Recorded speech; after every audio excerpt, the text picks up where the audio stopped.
A very good evening to respected shareholders, directors, auditors, and others. It is indeed our pleasure to welcome all of you to the 54th Annual General Meeting of MPS Limited. Before our esteemed chairman delivers his formal address, allow me to highlight certain key points regarding participation in the AGM. The AGM has been convened through video conferencing or other audio-visual means in compliance with the provisions of Companies Act 2013, read with circulars issued by the MCA and SEBI from time to time.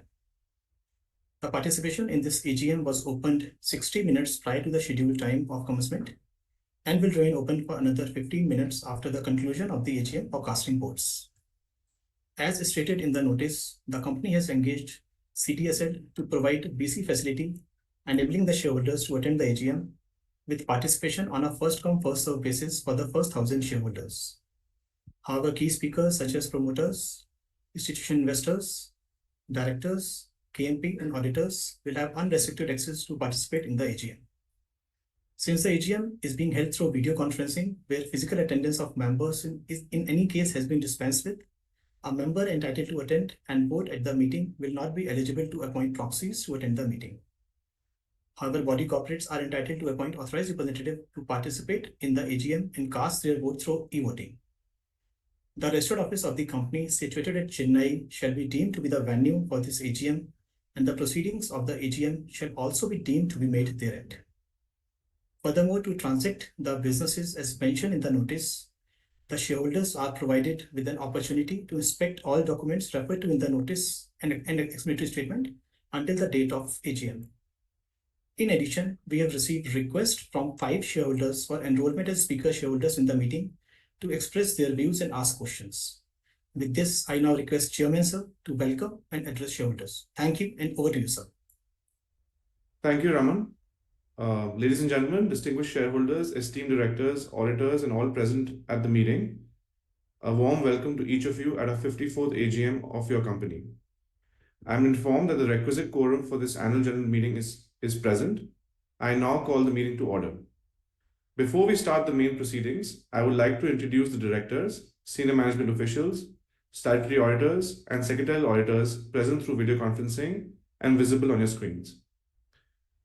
Mr. Ajay Mankotia, an independent director and chairman of the audit committee, brings over 25 years of distinguished experience in the Indian Revenue Service, combined with more than a decade of experience in a prominent media company. He is an expert in taxation, accounting, law, and media. Mr. Mankotia joins us from New Delhi.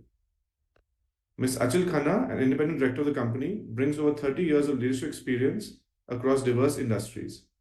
With extensive expertise in human resources management, she advocates for women's empowerment and inclusive workplaces. She is joining us from Gurugram. Ms. Jayantika Dave, an independent director and chairperson of the Nomination and Remuneration Committee, brings 35 years of HR leadership experience. She has been the Vice President HR for Ingersoll Rand, Agilent Technologies, and Hewlett Packard, focusing on executive coaching and HR strategy. She joins us from Uttarakhand. Mr. Karthik Bhatt, who has recently joined as an additional director of the company under the category of independent non-executive, is the founder and managing partner of Force Ventures, specializing in early-stage investments. With over 20 years of experience in both investment and business operations, he has advised, built, and invested in over 75 startups. He is attending from Bengaluru. Ms. Ravina Singh, who has also recently joined us as an additional director of the company under the category of independent non-executive, over 35 years of experience in leadership, development, and executive coaching. She joins us from Gurugram. Mr. Suhas Khullar, an independent director of the company, has over 20 years of experience in consumer tech startups, private equity, and consulting. He possesses expertise in finance, legal matters, resource allocation, investor relations, and compliance. He is attending from Abu Dhabi. Ms. Yamini Tandon, a non-executive director and chairperson of the Stakeholders Relationship Committee, brings valuable expertise in marketing, strategy, post-merger integration, and turnaround management. She joins us from Gurugram. Mr. Sunit Malhotra, CFO, and Mr. Raman Sapra, Company Secretary, both are participating in this meeting from Noida. Mr. Rohit Arora, partner, Ms. Walter Chandok and Company, statutory auditors, and Mr. R. Sridharan of R. Sridharan Associates, the secretarial auditor, and the scrutinizer are also attending the meeting from the respective locations. Thank you, and let us proceed with the agenda for this meeting. I will begin with some opening remarks. FY24 was an excellent year for executing a growth strategy toward Vision 2027. The final scorecard, which showed a total revenue and EPS growth of approximately 9.5%, did not do justice to what we achieved in FY24 and the phenomenal follow-through we expect in FY25. Our five-pronged approach, going gestalt toward growth, is simple in design. At its core, we relentlessly ensure that the whole of MPS is greater than some of its various parts.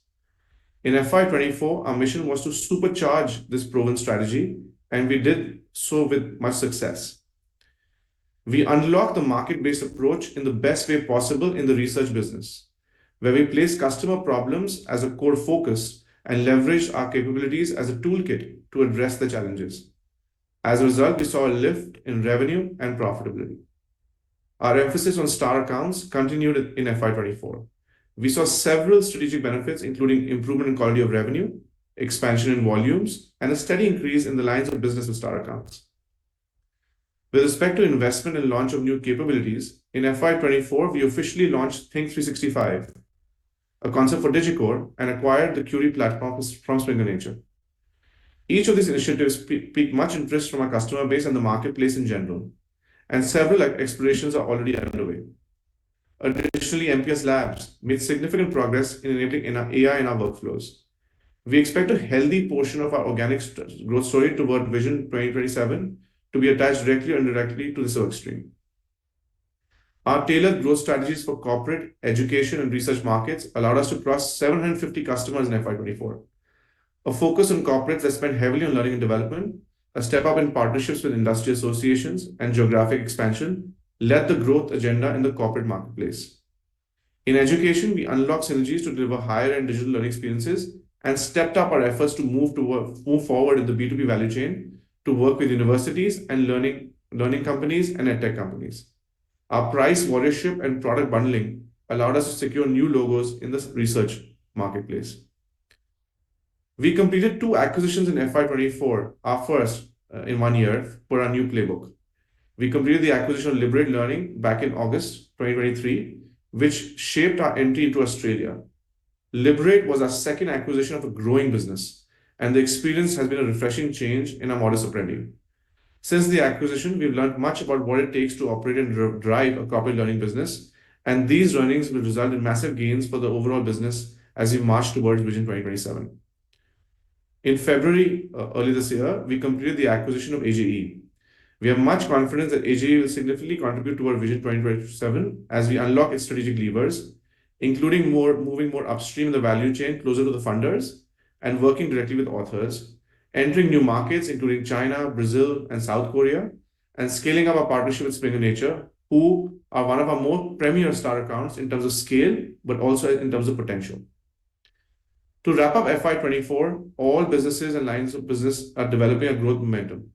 The positive developments in operating cash flow allowed our board to recommend a generous distribution even in a year when we completed 2 acquisitions through internal accruals. Looking into FY25, we will build on the success achieved with a market-based approach in our research business and apply those lessons to the education and corporate marketplace. Our goal is to increase our star accounts to 100 by the end of FY25, which will bring significant progress in terms of our organic growth and margins. We anticipate seeing returns from our investments in new capabilities in 22 and 23. Additionally, we plan to launch an enhanced version of Digicore Pro, AI-powered solutions for accessibility and translation, and a SaaS platform for immersive learning. We remain committed to our updated acquisition strategy and will continue to prudently allocate capital that would further our growth agenda in FY25 beyond what you see today. FY25 will be an inflection year. By the end of FY25, we aspire to reach the halfway mark on Vision 2027. In conclusion, as the Chairman and CEO of MPS, I'm honored and privileged to lead a team that shares my vision and drive. Together, we will continue to forge ahead, pioneering innovations that make learning smarter and accessible to all. With your support and trust, we are poised to build a legacy that democratizes learning around the world.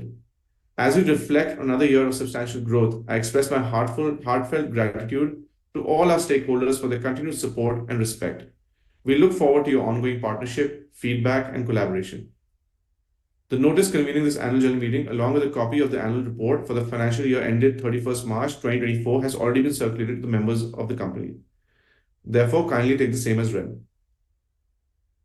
The Board of Directors of the company, in the meeting held on 21st May 2024, recommend to declare the final dividend of INR 45 per equity share of the face value of INR 10 each for the financial year 2023-24, in addition to the interim dividend of INR 30 per equity share of INR 10 each already paid during the year to the shareholders.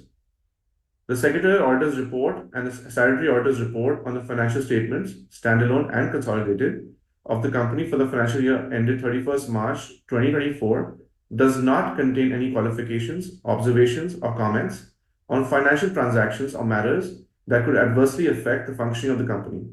Accordingly, there is no requirement to read out the auditor's report during this meeting as provided in the Companies Act 2013. Therefore, kindly take the same as read.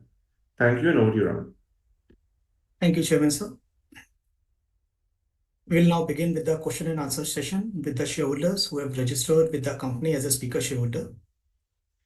In the interest of time and to give opportunity to other shareholders, we request speaker shareholders to please be brief and concise while expressing their views and limit their queries, questions, and suggestions to maximum of 3 questions, and share rest of their questions in case if there are any by writing to us at investors@mpslimited.com, and we shall reply to the same promptly.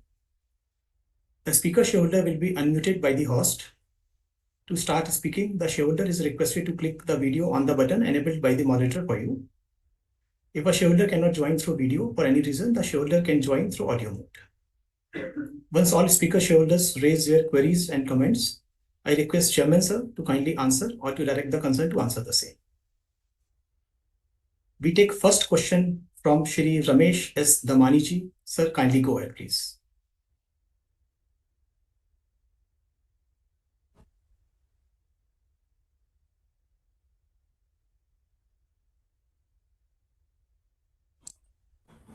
Just 1 minute, please. Hi. I first want to congratulate Rahul Arora and the board for an exceptional set of numbers and the leadership that they have shown in this company. Particularly, I want to congratulate the board and the management team for the payout ratio that they paid. They paid 75 rupees dividend, which is extraordinary. I follow companies for a living, and to have that kind of confidence to pay more than 100% of your earnings as payout is truly remarkable in corporate annals. And I'd really like to commend the board and the MD for doing that. I think it sends a message of confidence in yourselves, confidence in the future, and we're very grateful as shareholders for your contribution in that. So thank you very much to the board for that. Mr. Arora spoke in his speech about integrating AGE, the acquisition in China. I was just wondering you would share some color into that, given that he said FY25 is shaping up to be a benchmark year halfway through your strategy. Could you give us a progress report and what kind of turnover we would expect from the AGE acquisition, and how is the outlook for this year and the next year? I would appreciate that. And again, I'd like to conclude by thanking for an excellent set of numbers and stewarding this company so well over the last few years. Thank you, guys. Thank you, sir, for all your kind words and encouragement. Yes, it's been quite the journey, and always been good to have support from shareholders like yourself that gives us the confidence to do what we need to do. With respect to AJE, I think there are various aspects that make the acquisition kind of an inflection point for the company. Firstly, as you pointed out, China as a market is important for us.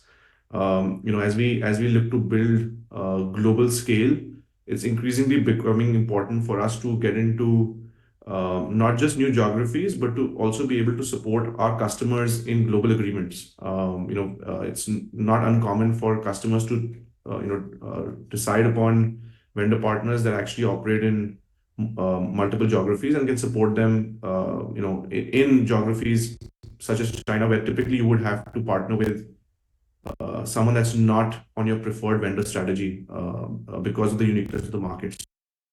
So having a foothold in the market is a very unique differentiator for us. There are not too many competitors in our space with that position. So we are using that as a compelling differentiator to increase the B2B side of the AGE business. The second piece of the AGE acquisition, of course, is that we are now finally getting closest to the most important stakeholder in the research value chain, which is the funder who funds the research. Previously, we were working directly with the publisher. On behalf of the publisher, we were working with the authors. And yes, today we are working more directly with the authors, but indirectly we're actually working with the funders who are funding the research as we engage with the authors, because they are really funding the author to engage with us. So it's more B2B2C. So strategically, again, being closer to the ultimate stakeholder also allows us to then climb in a more strategic spot in the value chain, possibly de-link a couple of links in the chain as well. The third piece, which makes it also interesting, is the association with Springer Nature.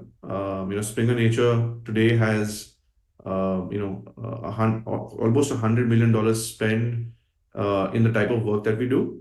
Of that spend, our share of wallet today is less than 10%. So we are seeing a massive upside potential as they right-size their supply chain and consolidate their supply chain. And we already started to see effects of that within the first 3-4 months as our business with them is rapidly expanding. The fourth piece of this is, of course, the AI capabilities that we get through AJE, both for the Curie platform, which is an AI enabled writing assistant, as well as the Lewis platform, which is an LLM that they have created, which allows us then to not just unlock value through the AJE customer base, but use all of that IP toward our customer base as well. And finally, in terms of the progress, yes, what was given to us was a loss-making asset. We have successfully turned that loss-making asset around. Revenues are stable. Previously, MPS has been a acquirer of loss-making assets, and typically what happens is that we reduce costs and the revenue drops. I'm happy to report that has not happened in the case of AJE. So we expect, a similar run rate that they have achieved in previous years, north of, $20 million in revenue. With respect to margins, we will start Q1 soft because we've acquired a loss-making asset, but we will basically end by the end of Q4. We will be in a very good position because half of I'm now ballparking here. I'm not giving you exact numbers. Half of AGE is a content business, half of AGE is a platform business.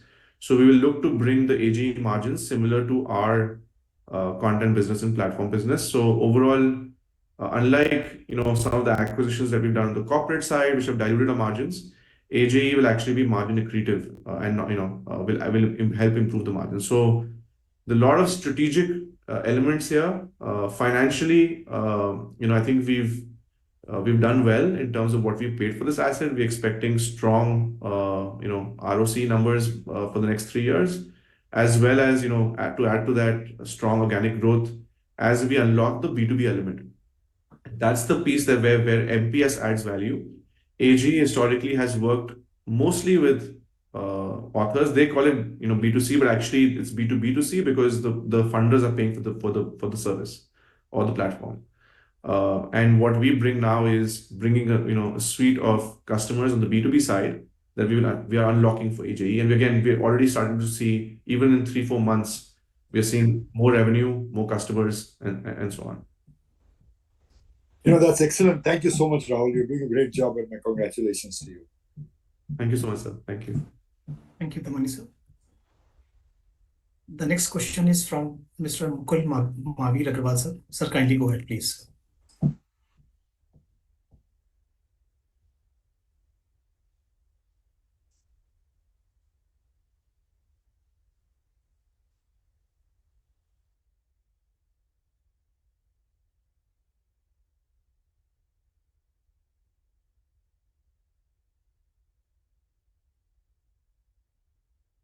Mukul sir? Yes, sir. 1 minute, sir. He is talking. Yeah. Hi, am I audible? Yes, sir. Yeah. So first of all, congratulations, Rahul and your team for uh, uh, continuously reporting very good number and above all excellent corporate governance. And I should congratulate you on your uh, dividend and buyback policies. I've been shareholder since last 8, 9 years, and more than 70% of my cost price has been returned by the company in way of dividend and cost price, which is amazing.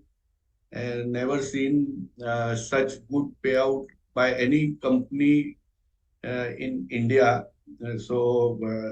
Congratulations, and I request you guys to continue doing this. This is the best thing which investor wants. Yeah. My question would be, our stated guidance is, Vision 2027. We talk about 1,500 crore top line. And our FY24 exit EBITDA margin was 31.5% with a ROC of 36%. So are we talking like, if we maintain similar EBITDA margins, say between 30 and 35%, and we achieve 1,500 crore top line, so we are talking about 475 to 500 crore EBITDA with a ROCE of probably 40% and more, right? And we are currently at the market cap is 3,400 crore. So is my math correct? I'm not asking for guidance, but this is the vision of the company which officially you have given. So is my math correct, or I'm missing something? So again, sir, thank you for all your kind words and kind encouragement. Again, wouldn't be MPS would not be here without support like this, because yes, we are doing well now, but in the 8, 9 years, you've also seen some downs and not just only up. So again, thank you for being a supporter through those downs as well. So yes, except market cap, which is not under it's something that we can control. All your math is correct. We are looking to get to Vision 2027, which is north of 1,500 crores in revenue at similar margins. So your math is absolutely correct on the revenue and margins. FY25, as I've also mentioned in the opening remarks and the annual report, is an inflection year, because what the management team and I are really, bending our backs towards is to make sure that this is the year where we cross the halfway mark, so that there's more conviction internally as well as externally that this is actually headed in the right direction. So this is our year where we say let's hit the 50% milestone. And again, your math on the ROCE on all the metrics around finance are absolutely correct. And the market cap, the market will do what it have to do. We will work on the results.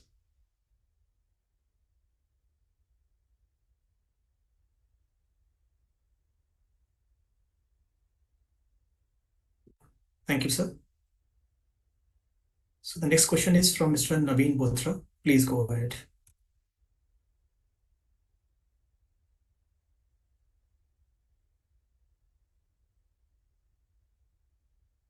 Yeah, very warm wishes and greetings to our CMD, Mr. Rahul, and distinguished board members and management team of MPS Limited. I am Naveen Bothra, attending this 54th AGM from Delhi. It's a very proud moment for me as shareholder. Before me, Mr. Ramesh Damani and Mukul Agrawalji, market veterans also speak. So it's a very proud to be shareholder in MPS Limited. First of all, I would like to congratulate Team MPS under your dynamic leadership and dynamic and agile leadership for great set of operating performance and distributing more than 100% of our earnings through dividends, and the inorganic initiatives we have taken during the year, which we fully support. Sir, I would like to also thank the finance team headed by Mr. Sunit Malhotra and secretarial team led by Mr. Raman Sapra for the excellent information annual report, which I really relished reading, and sending me all the documents and smooth onboarding in this meeting. Thanks, Raman and his team. Sir, I have the following point for your kind consideration. First point, I would like to speak, since you, in your initial chairman's remark, you spoke about the vision 27, 28, whatever we call it. So I would like to skip it. Coming to the point number two, our theme of this year's annual report is scaling global, sir. The scaling global with trust on AI. Rahulji, would like to have your views on Gen AI and the use of same in our lines of business and the impact it will have on the people cost as well as our revenues and how these are currently panning out. If you can enlighten, it will be quite good, sir. Number two, regarding the MPS labs. You have spoken about in the annual report. We have spoken about a lot about the MPS labs, but would like to have your views on the work stream for the all the benefit of the shareholders, that how it is helping us in the current lines of businesses. Number one, to generate new ideas, new services, and are we doing any new R&D out of our current lines of businesses after the acquisitions of AGE, and as you talked about AI capabilities and Curie and all these things. So how the MPS labs portion of business is doing, and also if you can share about your views that if any line of our current business as well as MPS labs or New can become a separate vertical in the future, please enlighten. So I have already voted in favor of all the resolutions, and I hereby propose a vote of thanks to the esteemed board. Also, Rahulji, I would request you, I will be touching with Mr. Raman and Sunit. Whenever you are next in Delhi, we would like to meet you as per your convenience. And thank you very much for the opportunity. I wish team MPS all the very best. Thank you, sir. Thank you, Mr. Bothra. Absolutely. Again, thank you for your support and would love to, meet with you in person as well. I think to look at your questions. So first on AI, I think, I've spoken very openly about this previously as well. I think I see this more as, short term and medium term. Short term, I think what we are seeing is experimentation, exploration, and live projects as well. All of our explorations are sponsored explorations. So we of course doing our own R&D. Having said that, when we do engage in an exploration with the customer, is typically a paid service.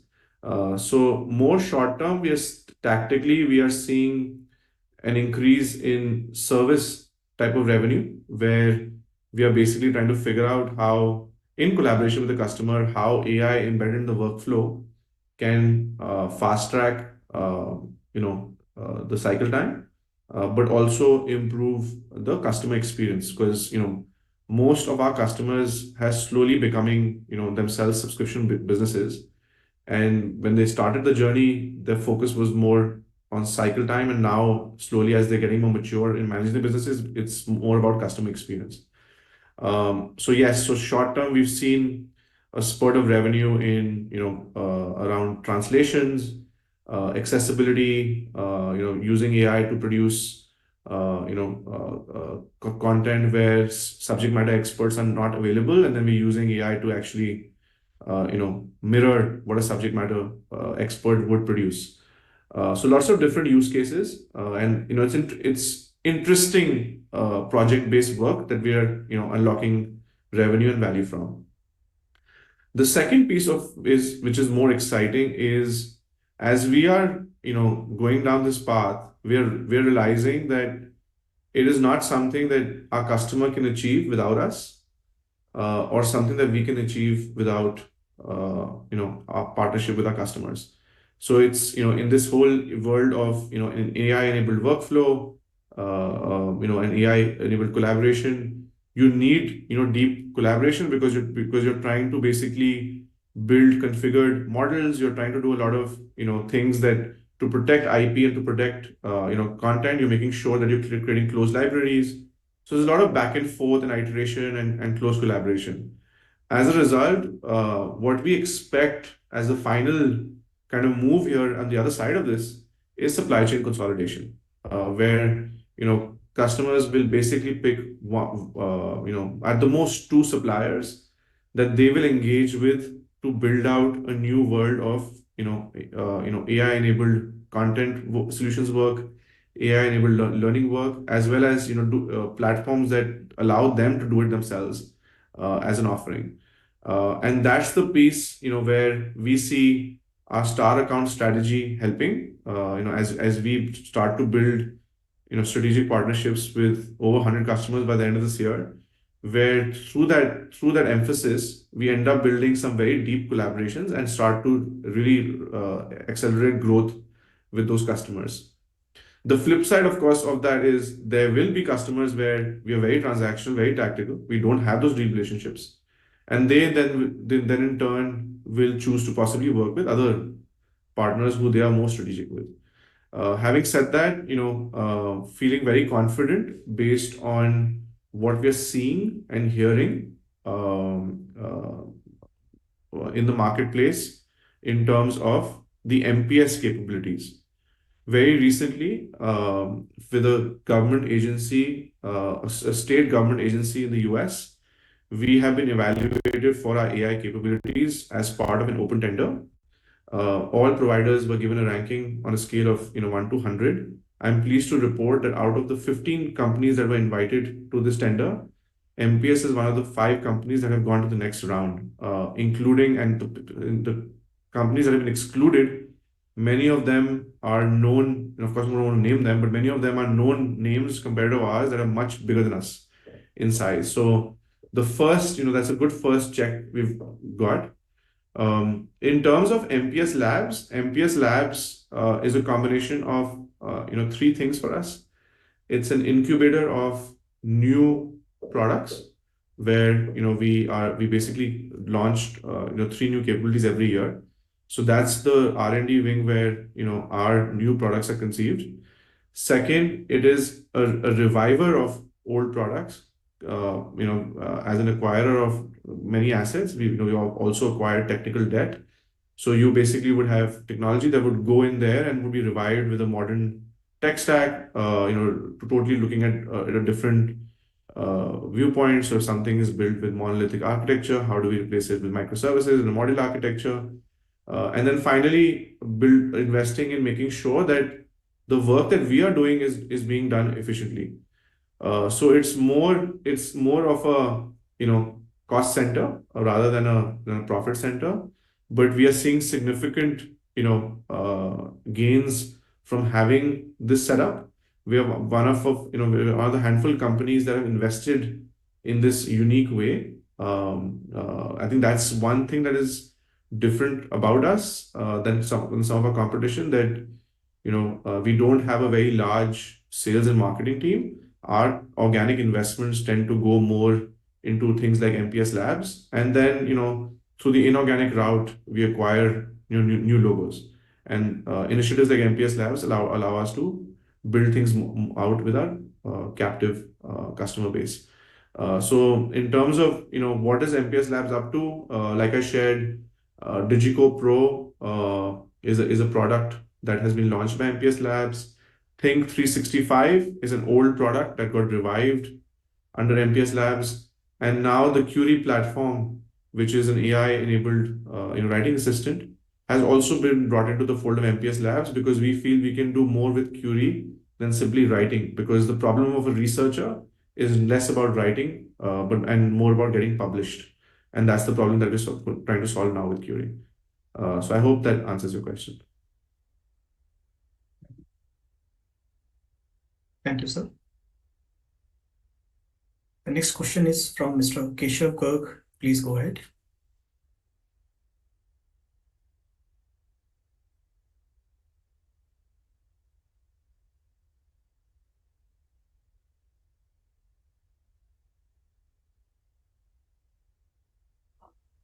So thank you very much for this opportunity. So I will keep my questions for the con call.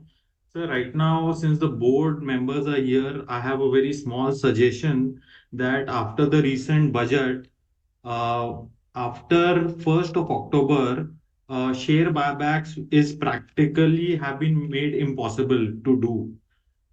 So this is a small window period from now till 1st October that the company can do a share buyback and distribute whatever surplus distributable funds that the company has to the shareholders at minimum taxation, which is 23% in the case of buyback.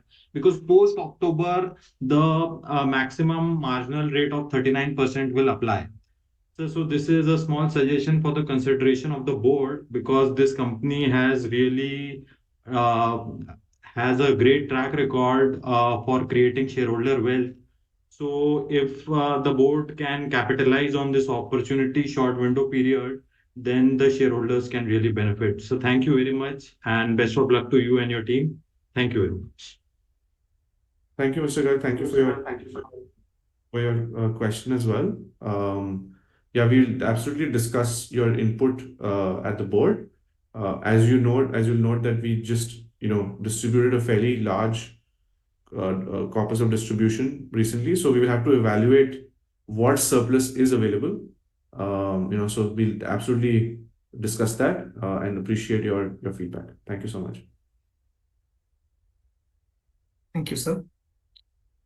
The last question is from Mr. V. Ramasamy. Please go ahead.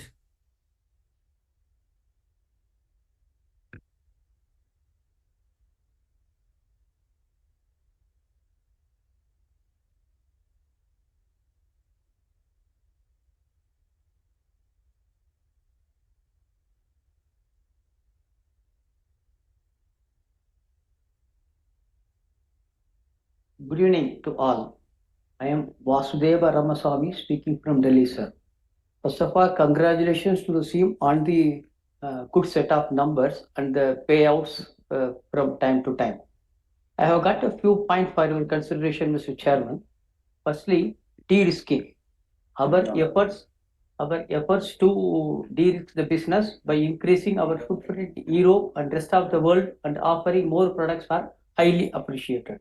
Sir, our geographical dependence and is mainly based on US, which is more than 50%. As well, our dependence on content business is also same from 50 to 55%. Kindly enlighten us as to how we are planning to reach the business concentration and geographical concentration.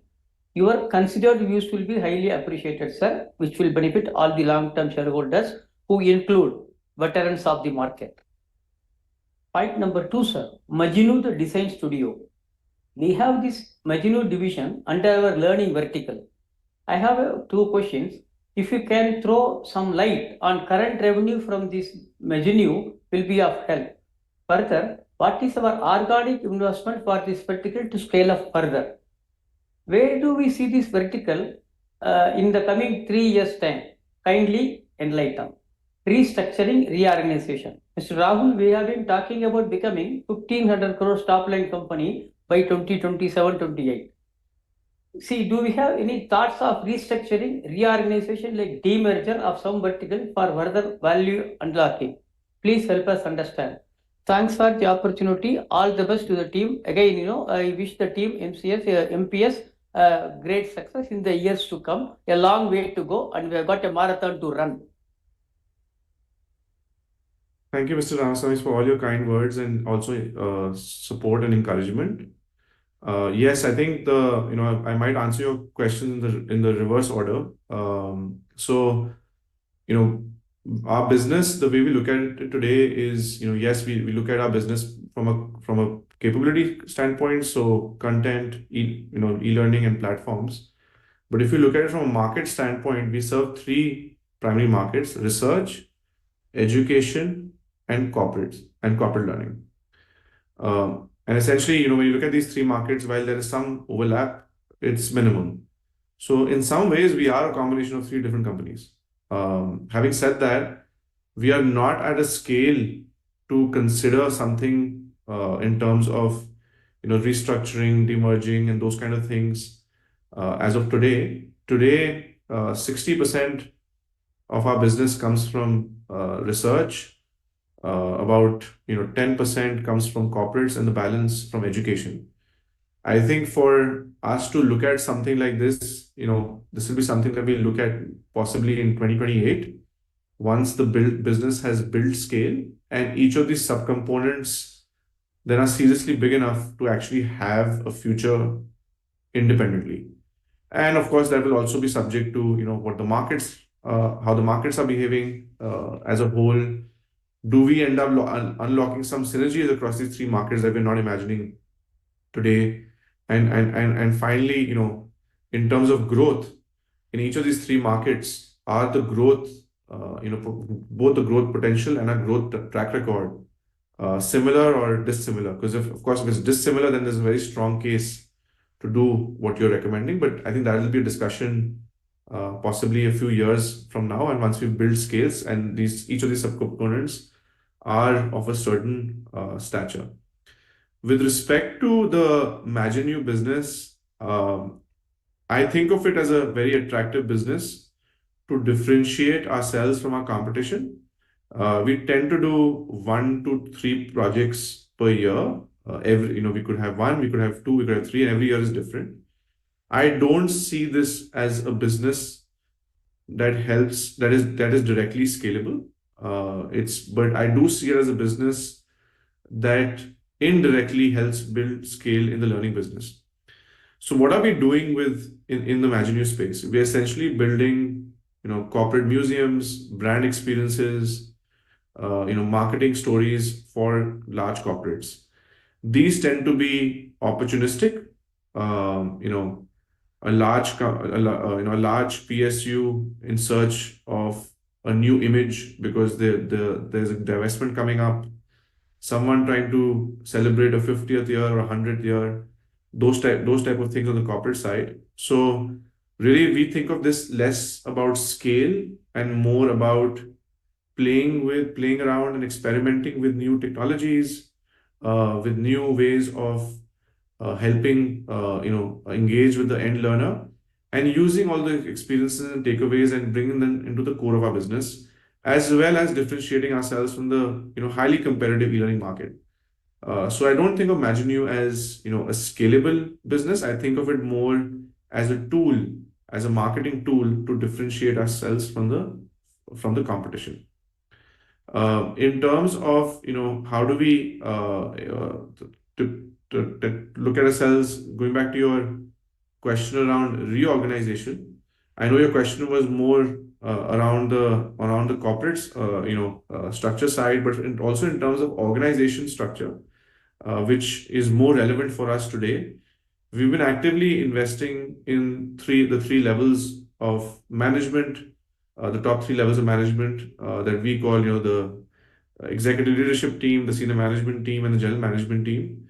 And as a result, we've been able to do a lot of these acquisitions and actually acquire and operate. So, for example, with AJE, the reason we were able to quickly bring some of the costs down, take over the business, and actually start to grow it was because we had management bandwidth in the US as well as in India. In the US, more on the operations side, in India on the engineering side, that allowed us to quickly take over. So those kinds of reorganizations and team structures will continue as we scale up. In terms of vision 2027, 2028, as you pointed out, there will of course be some years where we will grow faster than the average CAGR, and some years that will go slower than the average CAGR. And FY25 is hopefully, fingers crossed, a year that where we will above the average.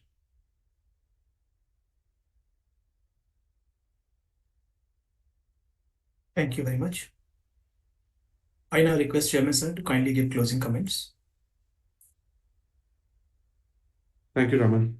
Thank you all for your active participation at the 54th AGM of your company. We appreciate all your thoughtful questions. Your unique outside-in perspective helps us to learn and improve. I want to take this opportunity to express my gratitude to all our stakeholders for their continued support and respect. Our journey together has been remarkable, and we have a tremendous opportunity to supercharge scale. I look forward to your continued support, feedback, and partnership mindset. Once again, thank you.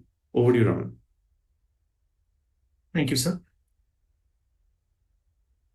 Pursuant to the provisions of Companies Act 2030 and SEBI listing regulations, the company has provided a remote e-voting facility to all its members to cast their vote on all resolutions set out in the notice of AGM from Monday 5th August 24, which ends on Wednesday 7th August 24.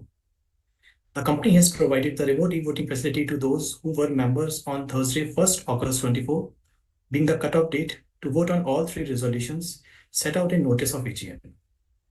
Members attending the AGM today and who have not cast their vote by remote e-voting may cast their vote on the e-voting platform today. Now, I formally propose to the members participating through VC to vote on all the resolutions set out in the notice. The e-voting facility is now activated for next 15 minutes to enable members to cast their vote. Once the member have cast their vote on the resolutions, members shall not be allowed to change it subsequently.